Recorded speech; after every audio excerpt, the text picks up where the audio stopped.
Friends, मैं गौतम कुमार स्वागत करता हूं आपका स्टडी स्पार्क यूट्यूब फैमिली में। आज हम लोग शुरू करने जा रहे हैं जीडीपी। जीडीपी का फुल फॉर्म होता है ग्रॉस डोमेस्टिक प्रोडक्ट, जिसे हिंदी में सकल घरेलू उत्पाद कहते हैं।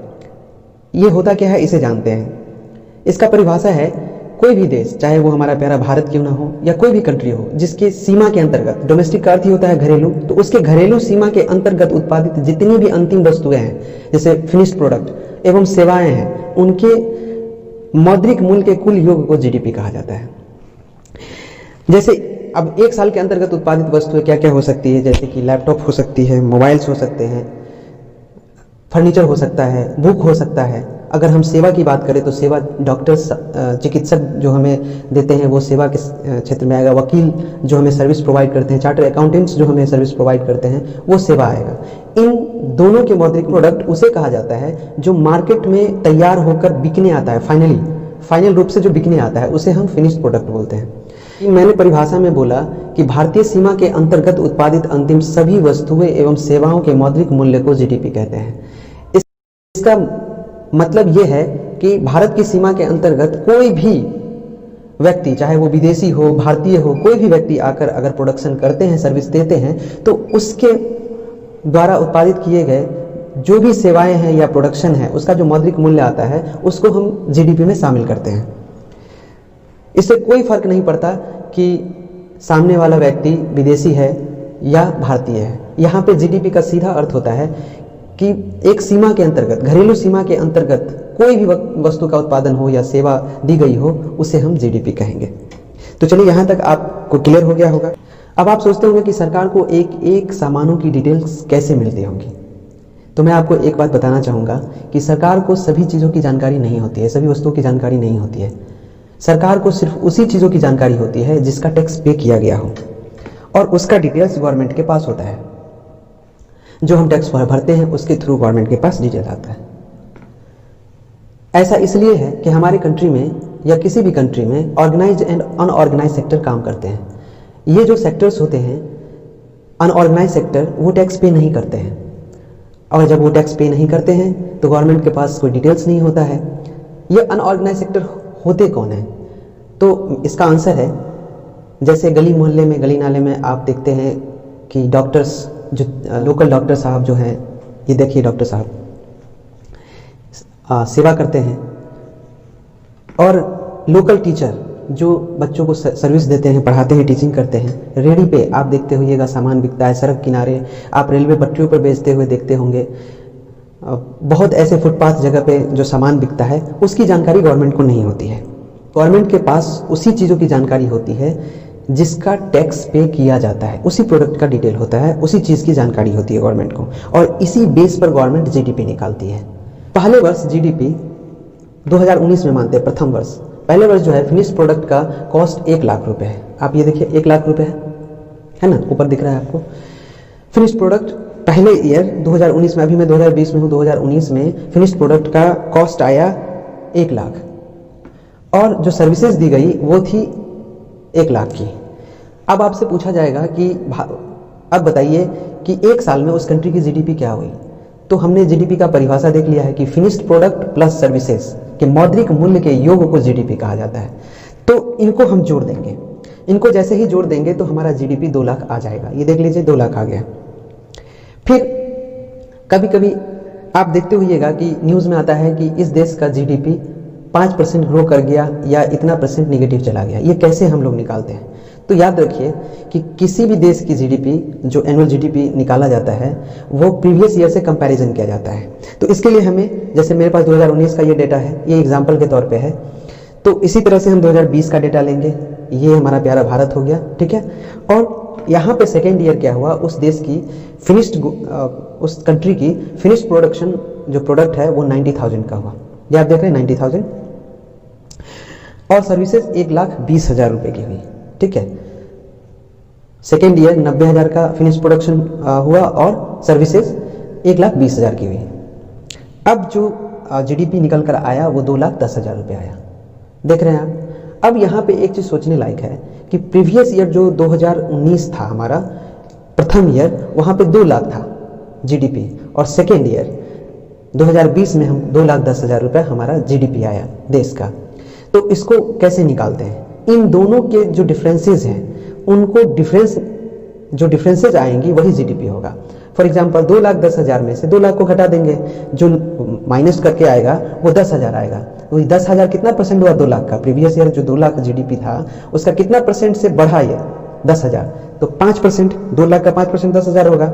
और हमारे पास जो जीडीपी ग्रोथ रेट निकल कर आएगा 2020 का वो 5% आएगा। ये एग्जाम्पल के तौर पे है। हालांकि 2020 का जो जीडीपी आया है वो -23.9% आया है फर्स्ट क्वार्टर में, और सेकेंड क्वार्टर में -7.5% आया है। उसको भी डिस्कस करेंगे अगले स्लाइड में। वर्तमान वर्ष का जीडीपी निकालना होगा तो उसके लिए हमें डेटा चाहिए होगा प्रीवियस ईयर का भी, तभी हम कंपैरिजन कर पाएंगे। फॉर एग्जांपल हम 2020 में हैं, 2020 में फर्स्ट क्वार्टर का हमको डेटा निकालना है तो हमें 2019 के फर्स्ट क्वार्टर का भी डेटा चाहिए। सबसे पहले ये जानते हैं क्वार्टर होता क्या है। क्वार्टर एक साल में 12 महीने होता है, 3 महीने को क्वार्टर कहा जाता है, और एक साल में 4 क्वार्टर होते हैं। 4 क्वार्टर 3-3 महीने करके बांटा गया है। फर्स्ट क्वार्टर 1 अप्रैल से जून तक होता है, फिर सेकेंड क्वार्टर जुलाई टू सितंबर होता है, थर्ड क्वार्टर अक्टूबर टू दिसंबर होता है, और फोर्थ क्वार्टर जनवरी टू मार्च होता है। अब यहाँ पे अप्रैल से जून का अगर जीडीपी निकालना हो तो हमें 2019 के अप्रैल टू जून से कंपैरिजन करना होगा। लेकिन आपके दिमाग में एक बात यह आ रहा होगा कि हम क्यों प्रीवियस ईयर के फर्स्ट क्वार्टर से कंपैरिजन करेंगे? हम इसी ईयर के अगर सेकेंड क्वार्टर का निकालना है तो फर्स्ट क्वार्टर से कर लेंगे, अगर फर्स्ट क्वार्टर का निकालना है तो उसके प्रीवियस से कर लेंगे, अगर थर्ड क्वार्टर का निकालना है तो इसी वर्ष के सेकेंड क्वार्टर से कंपैरिजन कर लेंगे, अगर फोर्थ क्वार्टर का निकालना है तो थर्ड क्वार्टर से कर लेंगे। ऐसा भी तो कर सकते हैं, 3 महीना पीछे के डेटा से हम कंपैरिजन कर सकते हैं। लेकिन मेरा आंसर होगा नहीं। ऐसा इसलिए है, अगर मैं बोलूं कि मुझे जुलाई टू सितंबर का जीडीपी निकालना है, ठीक है, जुलाई टू सितंबर का जीडीपी निकालने के लिए हमें अप्रैल टू जून का डेटा लेना पड़ेगा, प्रीवियस ईयर का, इसी ईयर के फर्स्ट क्वार्टर का। अब यहाँ क्या होता है कि जुलाई टू सितंबर का जो महीना होता है वो बारिश का महीना होता है, और इस महीने में जमकर बारिश होती है, जिस वजह से जो हमारा इकोनॉमी है वो उसका रफ्तार धीमा हो जाता है, जो ग्रोथ रेट है वो कम हो जाता है, मार्केट में चहल पहल कम हो जाती है, इंडस्ट्री भी सेलिंग कम हो जाती है। बहुत सारा फैक्टर है जो बारिश की वजह से प्रभावित करता है। बारिश की वजह से जगह जगह पे बाढ़ आ जाती है, बहुत सारी समस्याएं उत्पन्न होती हैं। इस वजह से जो अप्रैल टू जून में ग्रोथ मिला था मुझे, वो जुलाई टू सितंबर में नहीं मिलेगा। और कहीं से भी जब हम डेटा कंपैरिजन करेंगे तो हमें एग्जैक्ट डेटा नहीं मिलेगा, और ये जस्टिस भी नहीं है, क्योंकि हमें कंपैरिजन करना चाहिए सेम टू सेम में। इसीलिए अब नेक्स्ट आप देखिएगा कि जैसे ही बारिश खत्म होता है तो दुर्गा पूजा, दीपावली, छठ का समय आ जाता है। उस समय में इकोनॉमिक बूम होता है, मार्केट में ऐसा बूम आता है कि इकोनॉमी रफ्तार पकड़ लेती है, बहुत ज़्यादा इकोनॉमिक एक्टिविटीज़ होने लगती है, जिस वजह से प्रीवियस जो जुलाई टू सितंबर में हमारा डेटा था उसके अकॉर्डिंग थर्ड क्वार्टर में जो अक्टूबर टू दिसंबर का हम निकालेंगे तो वो अधिक निकलेगा, उसका जो ग्रोथ रेट आएगा वो अधिक आएगा। तो फिर हम बोल देंगे कि हमारा जीडीपी इतना ज़्यादा फ्लैक्चुएट करता है। फ्लैक्चुएशन से बचने के लिए हम जो है मौसम टू मौसम करते हैं। हम लोग जानते हैं कि एक जो वर्ष होता है उसमें 12 महीने होते हैं, और 3-3 महीना करके मौसम चेंज होता है। सीजन टू सीजन हम लोग कंपैरिजन करते हैं। इसी वजह से एक साल में 4 सीजन होते हैं, इसलिए सीजन टू सीजन हम कंपैरिजन करते हैं जीडीपी ग्रोथ निकालने के लिए। तो यही कारण है कि अप्रैल टू जून में अगर हम हैं, अब हम देख रहे हैं कि अप्रैल टू जून में है, तो अप्रैल टू जून 2020 का कंपैरिजन अगर करेंगे तो 2019 के अप्रैल टू जून से, अगर सेकेंड क्वार्टर के जुलाई टू सितंबर से हमारा कंपैरिजन करना होगा तो हम करेंगे, कहाँ करेंगे, हम कर लेंगे आपको 2019 के सेकेंड क्वार्टर जुलाई टू सितंबर से। अगर थर्ड क्वार्टर का करना है 2020 का तो प्रीवियस ईयर के थर्ड क्वार्टर से करेंगे। अगर फोर्थ क्वार्टर से करना है तो प्रीवियस ईयर के फोर्थ क्वार्टर से करेंगे, तब जाकर हमारे पास डेटा भी क्लियर करते हैं। आपने हाल ही में सुना होगा कि 2020 के प्रथम क्वार्टर में, जो इस वित्तीय वर्ष 2020 वित्तीय वर्ष के प्रथम क्वार्टर में हमारा जीडीपी ग्रोथ रेट -23.9% आया। अभी हाल ही में सेकेंड क्वार्टर का भी रिपोर्ट प्रकाशित हुआ है जिसमें जीडीपी ग्रोथ रेट -7.5% आई है। तो ये कैसे होता है, इतना फ्लैक्चुएट कैसे हुआ? तो मैंने जो रीज़न बताया था अभी आपको पिछले स्लाइड में, इसी कारण से इतना सारा फ्लैक्चुएशंस होता है। अभी अप्रैल टू जून में -23.9% आया। ऐसा क्यों हुआ? तो सोच कर देखिए, इस वर्ष अप्रैल टू जून के महीने में 2020 में कोविड-19 पैंडेमिक के कारण, कोरोना महामारी के कारण जो हमारी अर्थव्यवस्था थी पूरे वर्ल्ड की, इंडिया की तो छोड़िए, पूरे वर्ल्ड की अर्थव्यवस्था अस्त व्यस्त थी। सारे कारोबार ठप थे, इंडस्ट्रीज बंद थी, सर्विसेज नहीं मिल रहे थे, सारा कुछ बंद था, जिस कारण से शून्य एक्टिविटीज़ हुई इस वर्ष अप्रैल टू जून में। और जब जीडीपी निकालने की बात आई तो हमने कंपैरिजन किया 2019 से, प्रीवियस ईयर के 2019 के first quarter April to June में। जब हम प्रीवियस ईयर के अप्रैल टू जून से कंपैरिजन करेंगे इस साल के अप्रैल टू जून में, तो स्वाभाविक है कि प्रीवियस ईयर बहुत सारा इकोनॉमिक एक्टिविटीज़ हुआ होगा, क्योंकि उस समय कोरोना नहीं था 2019 में, उस समय में इकोनॉमी अच्छे से काम कर रही थी, रनिंग स्टेज में थी, तो कोई प्रॉब्लम नहीं था। तो उसके अकॉर्डिंग जो हमारा आया अप्रैल टू जून का डेटा, वो आया -23.9%। लेकिन जैसे ही सेकेंड क्वार्टर आया जुलाई टू सितंबर महीने में, तो 23.9 से घटकर -7.5% पे आ गए। ऐसा क्यों? क्योंकि सितंबर महीने में कुछ एक्टिविटीज़ शुरू हो गई थी हमारे कंट्री में, लॉकडाउन हटा था, और इसका कंपैरिजन हुआ प्रीवियस ईयर के सेम महीने से, जुलाई टू सितंबर से, ठीक है,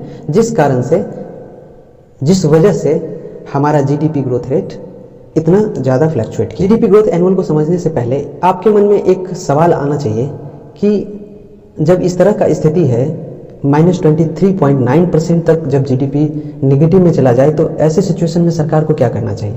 तो मेरा आंसर होगा, सरकार को विभिन्न योजनाओं के माध्यम से कारोबारियों को, इंडस्ट्रीज़ को, सर्विस सेक्टर को आर्थिक सुविधाएं मदद करानी चाहिए, आर्थिक मदद देनी चाहिए, जिससे कि इकोनॉमिक ग्रोथ हासिल हो सके।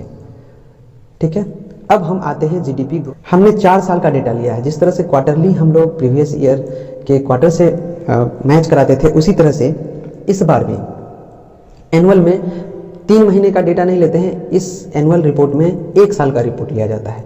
ठीक है, अगर जब हमारे पास डेटा है 16-17, 17-18, 18-19 और 19-20, ठीक है, ये 19-20 है। तो जब हमें 16-17 का डेटा निकालना होगा, ठीक है, 16-17 का डेटा निकालना होगा, तो हमें 15-16 के डाटा से कंपैरिजन करना पड़ेगा। अगर 17-18 का डेटा निकालना होगा तो 16-17 से कंपैरिजन करना होगा। अगर 18-19 का डेटा निकालना होगा तो 17-18 से कंपैरिजन करना होगा। तो एक 16-17 से जो मैंने 4 साल का डेटा लिया है, उससे आपको एक बात का अंदाजा लगेगा कि हमारी इकोनॉमी ना 16-17 से लगातार डाउन चल रही है, एकदम नीचे की तरफ आ रही है, एकदम नीचे की तरफ। हम ग्रोथ नहीं कर रहे हैं। जब 16-17 में हमारी जीडीपी आई थी 8.3% आई थी, फिर सेकेंड जैसे ही 17-18 में हम आए तो 7% आई, फिर 18-19 में 6.1% आई, और 19-20 में 4.3 या 2% अप्रोक्सीमेट ये जीडीपी निकल कर आई है। एनुअल नीचे की तरफ आ रहा है। बड़े विद्वानों, आरबीआई के गवर्नर का कहना है, बड़े बड़े इकोनॉमिस्ट का कहना है कि जिस तरह से हम श्रिंक किए हैं, और ये पैंडेमिक के वजह से, कोरोना और लॉकडाउन की वजह से हमारा जो देश भारत है, एशियाई देशों में इसे सबसे अधिक समय लगेगा अपने जीडीपी को रिकवर करने में। तो सोच सकते हैं कि हमारे लिए काफ़ी कठिन। जीडीपी की गणना 2 प्रकार से की जाती है। एक होता है नॉमिनल जीडीपी और दूसरा होता है रियल जीडीपी। देखिए, नॉमिनल जीडीपी और रियल जीडीपी 2 तरीके हैं किसी भी जीडीपी को कैलकुलेट करने के लिए। नॉमिनल जीडीपी के नाम से ही ज्ञात होता है। नॉमिनल मतलब नॉर्मल, सामान्य कैलकुलेशन होता है यहाँ पर, और इसके कैलकुलेशन में इन्फ्लेशन को ऐड नहीं किया जाता है, जबकि रियल जीडीपी में इन्फ्लेशन को ऐड किया जाता है। इन्फ्लेशन होता क्या है, ये हम समझते हैं। सबसे पहले इन्फ्लेशन महंगाई दर को कहा जाता है। ठीक है, इन्फ्लेशन महंगाई दर को कहा जाता है। फॉर एग्जाम्पल, कोई भी व्यक्ति जिसके पास 100 रुपये है, मानिए आज मैं हूँ, मेरे पास 100 रुपये है, मैं मार्केट गया और मार्केट में जाकर इस 100 रुपये से कलम खरीदा और हमें प्राप्त हुआ 6 कलम। ठीक है, 100 रुपया लिया और हमें 6 कलम मिला। 1 साल बाद क्या होता है, अभी 2019 में मैं हूँ, मेरे पास 100 रुपये थे, मैं मार्केट में गया, वहाँ पे 100 रुपये की वैल्यू 6 कलम थी, 100 रुपये में 6 कलम मिल जाती थी। लेकिन नेक्स्ट ईयर जैसे 2020 आता है, गवर्नमेंट बोलता है इन्फ्लेशन रेट 7% है। इसका क्या मतलब है, ये समझिए।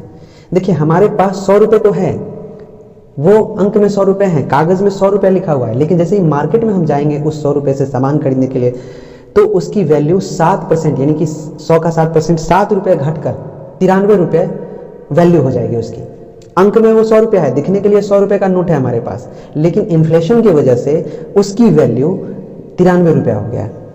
ठीक है, और जब हम मार्केट में जाएंगे तो उसी राशि से देंगे 100 का नोट, लेकिन वो जो दुकानदार है हमें उसका पहले हमको 100 रुपए का 6 कलम देती थी, अब हमको 100 रुपया उसको दे रहे हैं लेकिन उसकी वैल्यू 93 रुपया है, इस वजह से वो हमें 5 कलम ही देगा। ठीक है, इसी को इन्फ्लेशन बोलते हैं। समझ में आ गया इन्फ्लेशन क्या होता है? इन्फ्लेशन को और भी क्लियर कर देते हैं। यही महंगाई दर है, जो आपके पास वैल्यू होता है 100 रुपए का, लेकिन महंगाई की वजह से उस वैल्यू में कमी आ जाती है, वो इन्फ्लेशन है। अब नॉमिनल जीडीपी में मैंने बोला कि इन्फ्लेशन को ऐड नहीं किया जाता है, और सरकार जो होती है, हमारी सरकारें नॉमिनल जीडीपी को ही यूज़ करती है, क्योंकि इसमें कैलकुलेशन कम होती है, और इसी जीडीपी नॉमिनल जीडीपी फार्मूला पे जीडीपी का रिपोर्ट तैयार करती है और हमें देती है। जबकि रियल जीडीपी काफ़ी कैलकुलेटिव होती है और इसमें इन्फ्लेशन को ऐड किया जाता है, और कहा जाता है कि नॉमिनल जीडीपी से रियल जीडीपी काफ़ी विश्वसनीय और सही होता है, सटीक होता है, इसका जो भी आउटपुट आता है। और इसके अकॉर्डिंग, रियल जीडीपी के अकॉर्डिंग नॉमिनल जीडीपी कहीं से भी विश्वसनीय नहीं। अब एक महत्वपूर्ण टॉपिक है नेशनल इनकम, राष्ट्रीय आय। ये क्या होता है, इसको समझते हैं। देखिए, नेशनल इनकम को जानने से पहले एक छोटा सा टर्म है डेप्रिसिएशन, इसको समझते हैं। डेप्रिसिएशन का हिंदी होता है मूल्यह्रास। अगर आप अकाउंट्स बैकग्राउंड से हैं तो आपको पता होगा डेप्रिसिएशन, क्योंकि आपने अकाउंट्स में पढ़ा होगा, लेकिन मैं इसको शॉर्ट फॉर्म में बताता हूँ। डेप्रिसिएशन किसे कहा जाता है? कोई भी मार्केट में प्रोडक्ट आती है, उस प्रोडक्ट को बनाने के लिए किसी भी कंपनी को मशीन चाहिए, बिल्डिंग चाहिए, एसेट्स चाहिए, और वो एसेट्स, मशीन जो यूज़ किया जाता है उस प्रोडक्ट को तैयार करने के लिए, उसमें यूज़ करने के दरमियान 1 साल के बाद, 2 साल के बाद घिसावट आ जाती है, टूट फूट जाता है। तो उस मशीन की जो वैल्यू आज है, उसमें टूट फूट के कारण, घिसावट के कारण जो कमी आ जाती है, उसी को मूल्यह्रास बोलते हैं। ठीक है, ये देख रहे हैं मशीन है, मशीन यूज़ किया गया, उस समय इसका मूल्य 1 लाख था। टूट फूट जाने के कारण, घिसावट होने के कारण, या उस प्रोडक्ट का नया कुछ मॉडल आ जाने के कारण मार्केट में उस प्रोडक्ट का जो वैल्यू हो गया, मार्केट वैल्यू, वो हो गया घटकर 50,000। तो ये 50,000 का जो कमी आई उस प्रोडक्ट, आपने ग्रॉस डोमेस्टिक प्रोडक्ट निकालना सीख लिया। ग्रॉस डोमेस्टिक प्रोडक्ट कैसे हम निकालते हैं? किसी भी देश की घरेलू सीमा के अंतर्गत उत्पादित अंतिम वस्तुएं, जो फिनिश्ड प्रोडक्ट है और जो सर्विसेज दी गई है, उसके कुल योग को, मौद्रिक मूल्य के कुल योग को जीडीपी कहते हैं। उसमें से डेप्रिसिएशन को घटा दीजिए। जो एसेट्स यूज हुआ है उस प्रोडक्ट को बनाने में, जो एसेट्स की वैल्यू हुई है, उसमें से डेप्रिसिएशन को घटा दीजिए।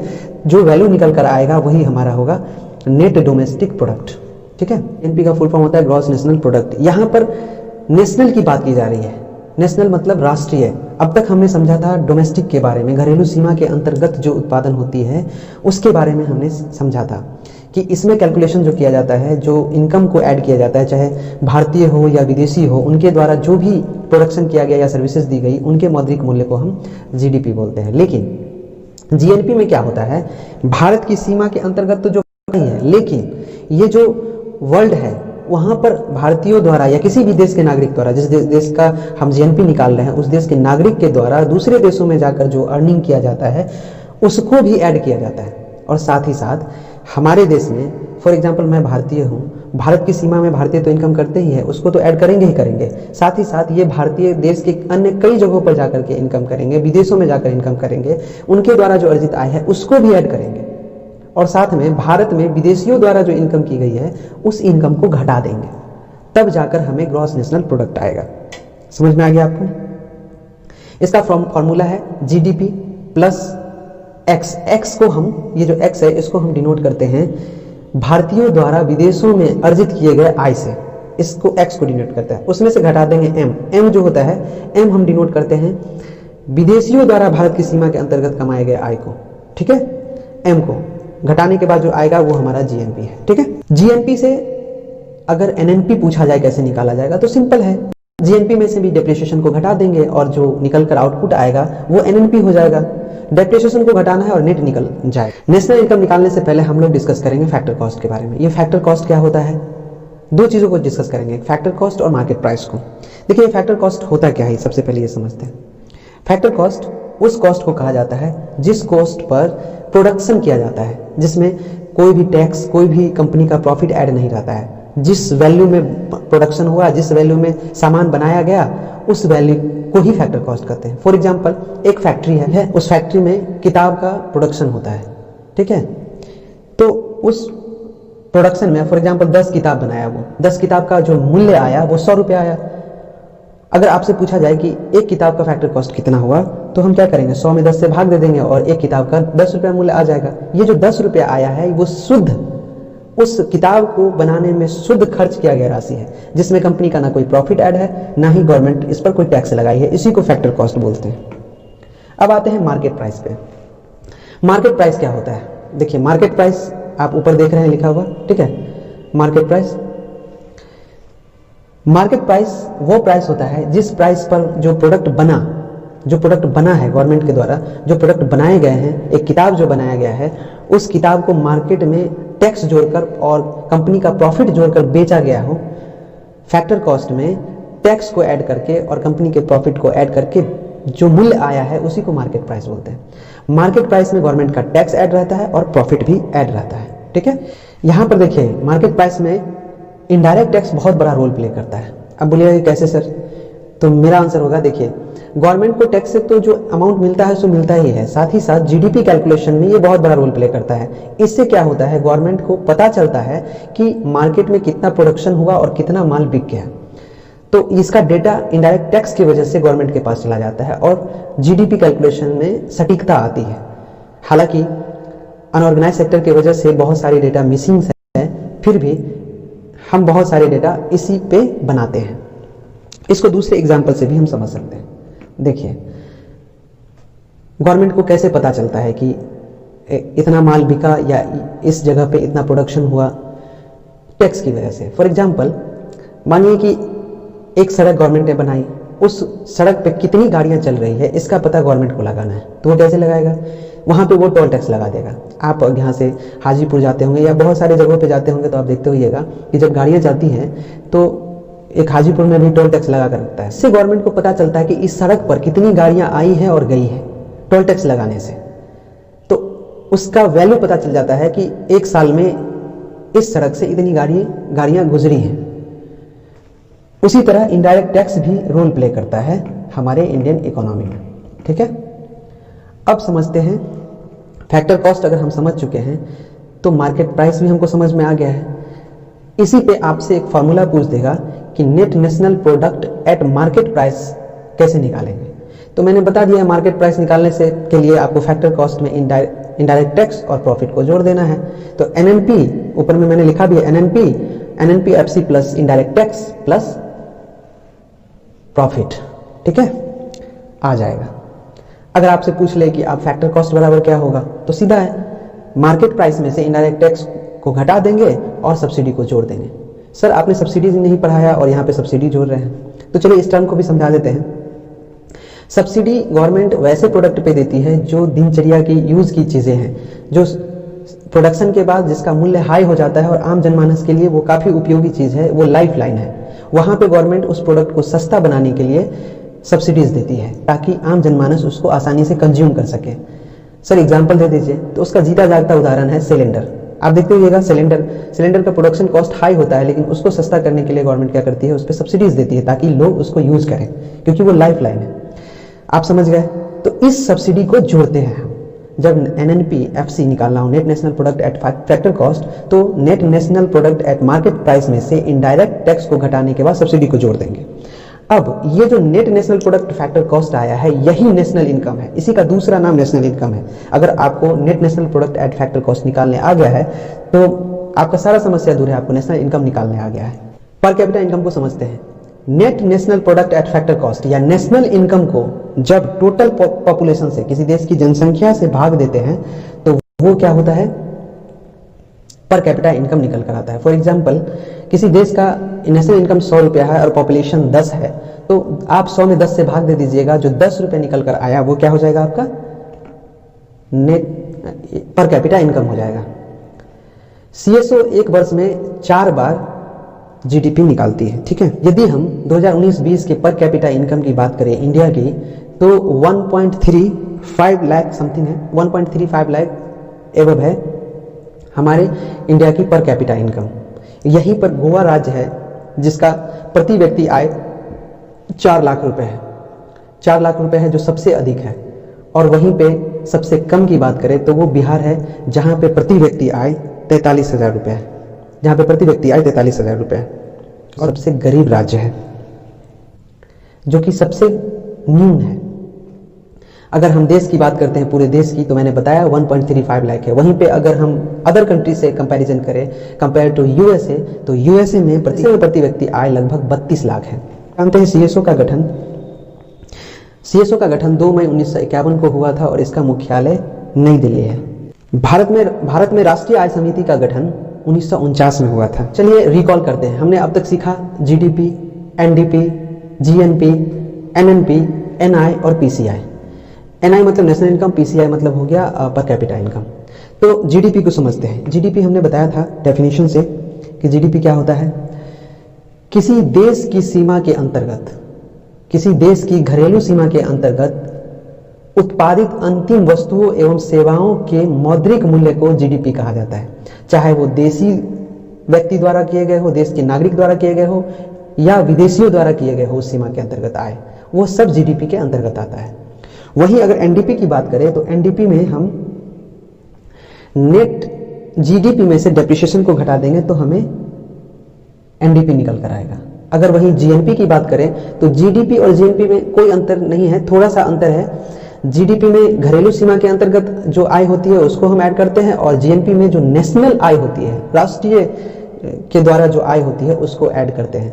फॉर एग्जाम्पल इसका डेफिनेशन ये है कि किसी देश के द्वारा, यहाँ पे देश की बात की जा रही है, घरेलू सीमा की बात नहीं की जा रही है, देश की बात की जा रही है। किसी देश के द्वारा किए गए आय, चाहे वो विदेश में किया गया है उस नागरिक के द्वारा और देश में किया गया है, उसको ऐड किया जाता है और विदेशियों द्वारा उस देश में किए गए आय को घटाया जाता है।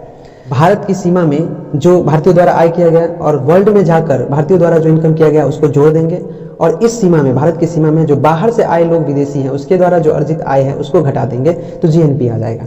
एनएनपी निकालने के लिए जीएनपी में से डेप्रिसिएशन को घटा देंगे, एनएनपी आ जाएगा।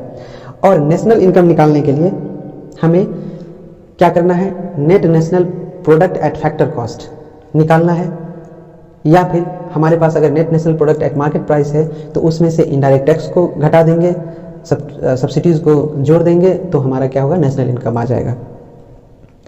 पर कैपिटा इनकम निकालने के लिए क्या करेंगे, नेशनल इनकम में टोटल जनसंख्या से भाग दे देंगे, पर कैपिटल इनकम आ जाएगा। नेशनल इनकम को एक चीज समझाना चाहूंगा कि नेशनल इनकम निकालने के लिए कुछ क्षेत्रों के आय को, विभिन्न क्षेत्रों के आय को जोड़ा जाता है। हालांकि हम जो मेंस का इकोनॉमिक्स का कोर्स लेकर आ रहे हैं उसमें डिटेल से पूरे कोर्स को कवर करने जा रहे हैं। कुछ ओवरव्यू दे देना चाहेंगे नेशनल इनकम में। हालांकि 4 क्षेत्रों के इनकम को अर्जित किया जाता है। नॉर्मली किताबों में 3 क्षेत्र दिया जाता है, primary sector, secondary sector and tertiary sector.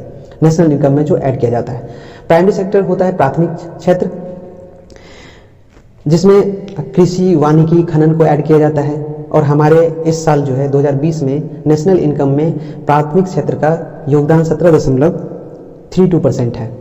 ठीक है। वही सेकेंडरी सेक्टर द्वितीय क्षेत्र को कहा जाता है, जिसके अंतर्गत निर्माण, विनिर्माण, विद्युत ये सब आते हैं और इसका भी बहुत बड़ा योगदान है हमारे नेशनल इनकम में। लगभग 29.6% इसका हमारे नेशनल इनकम में योगदान है। तीसरा है टर्शियरी सेक्टर, तृतीय क्षेत्र बोलते हैं। इसके अंतर्गत सेवा, सर्विस सेक्टर आता है, परिवहन आता है, चिकित्सा आता है, शिक्षा आता है, ये सारे सर्विसेज हैं। इसका अभी जो रोल है, पहले कृषि का बहुत बड़ा रोल होता था नेशनल इनकम में, लेकिन नाउ अब जो नेशनल इनकम में रोल प्ले कर रहा है सर्विस सेक्टर, तृतीय क्षेत्र का बहुत बड़ा हिस्सेदारी है। और 2020 का जो आंकड़ा है उसके अकॉर्डिंग 55.3% हमारे नेशनल इनकम में तृतीय क्षेत्र का योगदान। वित्त वर्ष आपको पता होना चाहिए, वित्त वर्ष फाइनेंशियल ईयर 1 अप्रैल से 31 मार्च को कहा जाता है। ये माइंड मैप सेक्शन में चलते हैं और इसको हम बताते हैं कि अगर आपको जीडीपी निकालना हो तो कैसे निकालिएगा।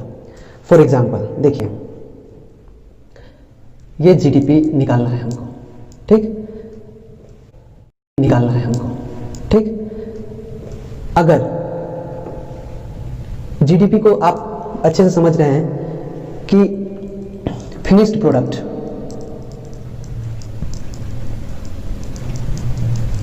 प्लस सर्विसेज को जोड़ देंगे तो क्या आएगा, जीडीपी आएगा। इसमें से अगर डेप्रिसिएशन को आप घटा दीजिएगा, डेप्रिसिएशन को घटा दीजिएगा तो क्या निकल कर आएगा, एनडीपी आएगा, नेट डोमेस्टिक प्रोडक्ट। ठीक है, ये हम जान गए। अगर आपसे बोला जाए कि जीएनपी निकालिए तो जीएनपी निकालने के लिए आपको बीच में रखना है जीडीपी को। अभी मैं इसको बता देता हूँ, आप याद कर लीजिएगा। जीडीपी में से क्या करेंगे हम, जीडीपी में भारतीयों के द्वारा विदेशों में अर्जित आय और भारत की सीमा में अर्जित आय को जोड़ देंगे, उसमें से एम को हम विदेशियों से सूचित करते हैं और विदेशियों द्वारा भारत की सीमा में अर्जित आय को घटा देंगे तो निकल कर आएगा जीएनपी। ये रहा हमारा जीएनपी, ठीक है। अब जीएनपी में से जैसे ही आप डेप्रिसिएशन को घटाइएगा तो आ जाएगा, डेप्रिसिएशन को जैसे ही घटाइएगा आप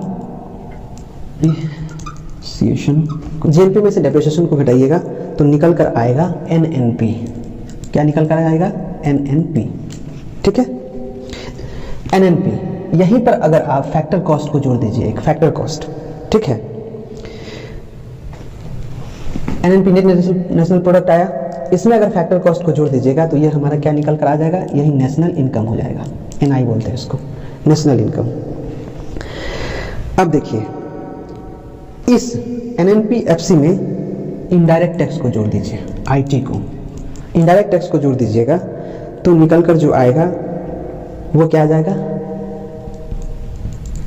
एनएनपी एट मार्केट प्राइस, है ना, एनएनपी एट मार्केट प्राइस। और फिर इसको ठीक उल्टा करिएगा, इसमें से अगर आईटी को घटा लीजिए और सब्सिडी को जोड़ दीजिए तो क्या निकल कर आएगा, एनएनपी एट फैक्टर कॉस्ट, ठीक है। और इस एनएनपी एट फैक्टर कॉस्ट में टोटल पॉपुलेशन से भाग दे दीजिएगा तो निकल कर आएगा PCI, per capita income. Formula है, इसको आप पेन डाउन कर लीजिएगा, नोट कर लीजिएगा, समझ में आ जाएगा आपको। जीडीपी में बस इतना ही आपको याद करना है, आपको सारा चीज क्लियर हो जाएगा। जीडीपी में finished product plus services add होते हैं, जीडीपी हो गया। फिनिश्ड प्रोडक्ट आप समझ चुके हैं, सर्विसेज समझ चुके हैं, उसमें से डेप्रिसिएशन को घटाइएगा, एनडीपी आ जाएगा। अगर आपसे पूछे एनडीपी निकालना है, आप एनडीपी निकाल कर दे दीजिएगा, और बोलेगा जीडीपी निकालना है, जीडीपी निकाल कर दे दीजिएगा। अगर आपसे पूछा जाए कि आप जीएनपी निकाल कर बताइए तो आप जीएनपी भी निकाल कर बता सकते हैं। कैसे, अगर आपसे कोई पूछे कि हमको जीएनपी निकाल कर बताइए तो जी लिखा दीजिएगा। जीडीपी में एक्स भारतीयों द्वारा अर्जित आय जो विदेश में भी अर्जित किया गया उसको जोड़ दीजिएगा, और एम जो विदेशियों द्वारा अर्जित आय भारत की सीमा के अंतर्गत है उसको घटा दीजिएगा, जीएनपी आ जाएगा। जीएनपी में से डेप्रिसिएशन को घटाइएगा तो आ जाएगा आपका net national product at factor cost, और इसी को कहा जाता है नेशनल इनकम, ठीक है। जीएनपी में से डेप्रिसिएशन को घटा दीजिएगा, एनएनपी आएगा। जीएनपी में से डेप्रिसिएशन को घटा दीजिएगा तो एनएनपी आएगा, और एनएनपी में फैक्टर कॉस्ट को अगर ऐड करते हैं तो उसी को कहा जाता है नेशनल इनकम। इस net national product at factor cost को समझते हैं। Net national product at market price में से आईटी को, इनकम टैक्स को घटा दीजिएगा और सब्सिडीज को जोड़ दीजिएगा तो हमारे पास निकल करके आएगा एनएनपीएफसी, ठीक है। और इसी को नेशनल इनकम कहते हैं। और इस एनएनपीएफसी नेशनल इनकम में टोटल पॉपुलेशन को भाग दे दीजिएगा तो पीसीआई आ जाएगा। शॉर्ट करके समझाता हूँ, देखिए ये जीडीपी है plus X minus M equal to GNP minus depreciation equal to NNP plus IT equal to NNP MP, ठीक है। इसमें आप घटा दीजिए इनकम टैक्स को, आईटी को, इनकम टैक्स को घटा दीजिए और सब्सिडीज को जोड़ दीजिए तो जो निकल कर आएगा वो आ जाएगा एनएनपीएफसी, और इसी को बोलते हैं नेशनल इनकम, ठीक है। ये कॉन्सेप्ट आप याद कर लीजिए। और इस नेट नेशनल, और यही नेशनल इनकम में आप टोटल पॉपुलेशन से भाग दे दीजिए तो निकल कर क्या आता है, पीसीआई, पर कैपिटा इनकम। ये फॉर्मूला है, इसको आप नोट डाउन चाहे तो कर सकते हैं, कर लीजिए। लेकिन हमने लास्ट में एक सेशन रखा है जिसका नाम है मौर्य वंश के शासक थे बिंदुसार। यहाँ पे बिंबिसार अगर बोला जाए तो वो हर्यक वंश के शासक थे। लिंगराज मंदिर भुवनेश्वर में स्थित है। मकाऊ की मुद्रा को पटाका कहा जाता है। सिनेमा का आविष्कार निकोलस एंजिन लुथिये ने किया था। राष्ट्रों की कुल संख्या 12 है। भारत का संविधान भारत को राज्य संघ के रूप में वर्णित करता है। जनगणना संघ सूची के अंतर्गत आती है। तुलबुल परियोजना झेलम नदी पर है। और ये जो ज्ञान संग्रह का सेशन हमने रखा था वो 10 क्वेश्चन प्रत्येक वीडियो में हम लोग डालेंगे। 1 मिनट में कम से कम 10 क्वेश्चन जीके के आपको आ जाएंगे। ये हमारा प्रोफाइल है। मैं आपको अगर ये वीडियो अच्छा लगा है तो आप इसे लाइक करें, सब्सक्राइब करें और शेयर करें। शेयर करना ना भूलें। और आपको स्पेशल थैंक्स, आपने पूरा सेशन देखा, मुझे इतना सारा प्यार दिया। अगर आपको अच्छा लगा है तो आप लाइक करें। फिर से बोल रहा हूँ, अगर आपने हमारे चैनल को सब्सक्राइब नहीं किया है तो सब्सक्राइब कर लें और शेयर करें। Thank you.